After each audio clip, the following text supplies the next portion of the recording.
దేవుని వైపు చూస్తేనే నువ్వు వెలిగింపబడతావు. మనుషుల తట్టు చూస్తే ఏమవుతుంది బ్రదర్ అంటారా?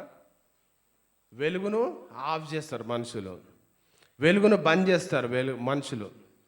అందుకనే దేవుని వైపు మాత్రమే చూడు.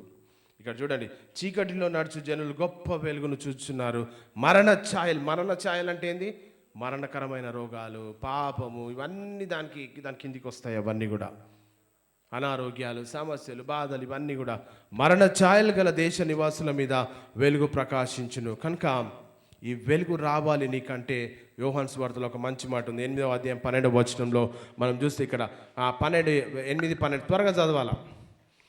మరలా యేసు నేను లోకమునకు వెలుగు. ఏమంటున్నాడు యేసు ప్రభు? మరలా 8వ అధ్యాయం 12వ వచనం, మరలా యేసు నేను లోకమునకు వెలుగును, నన్ను వెంబడించువాడు ఎవరంట? మరలా యేసు నేను లోకమునకు వెలుగును, నన్ను వెంబడించి వారు చీకటిలో నడవరు. అంటే నువ్వు యేసును వెంబడిస్తున్నా అంటున్నావు, కానీ ఎక్కడ ఉంటున్నాం మనము? ఎక్కడ జీవిస్తున్నాం? మన క్రియలు ఏం పలుకుతున్నాయి? మన జీవన విధానం ఏం చెప్తుంది? మనం చేసే పనులేంది? మనం నోట్ల నుంచి ఏం మాట్లాడుతున్నాం? ఎక్కడ ఏం మాట్లాడుతున్నాం? ఏం చేస్తున్నాం? ఏం చేయవద్దనే ఏం చేస్తున్నాం అనేది మనకు తెలుసు, మన జీవితానికి తెలుసు, దేవునికి తెలుసు. ఎవరో సాక్ష్యం ఇవ్వాల్సిన అవసరం లేదు దాని గురించి.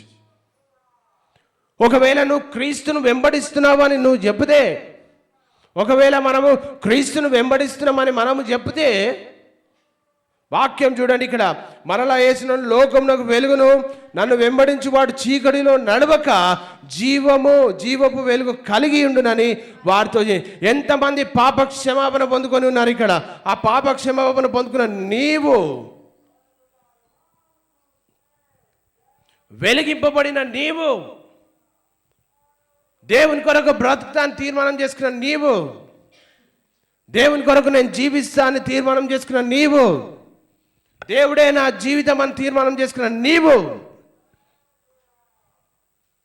నీ జీవితము దేవునికి ప్రీతికరంగా ఉందా? ఆ తీర్మానం చేసుకోవడం కాదు, తీర్మానం అందరు చేసుకుంటారు, కానీ క్రియలు ఏం మాట్లాడుతున్నాయి? క్రియలు ఏం పలుకుతుంటున్నాయి? క్రియలు ఏం చెప్తా ఉంటున్నాయి? మన క్రియలు ఏ రీతిగా జీవిస్తున్నాం మనం అనేది మన జీవితము మనకు తెలియజేస్తుంది.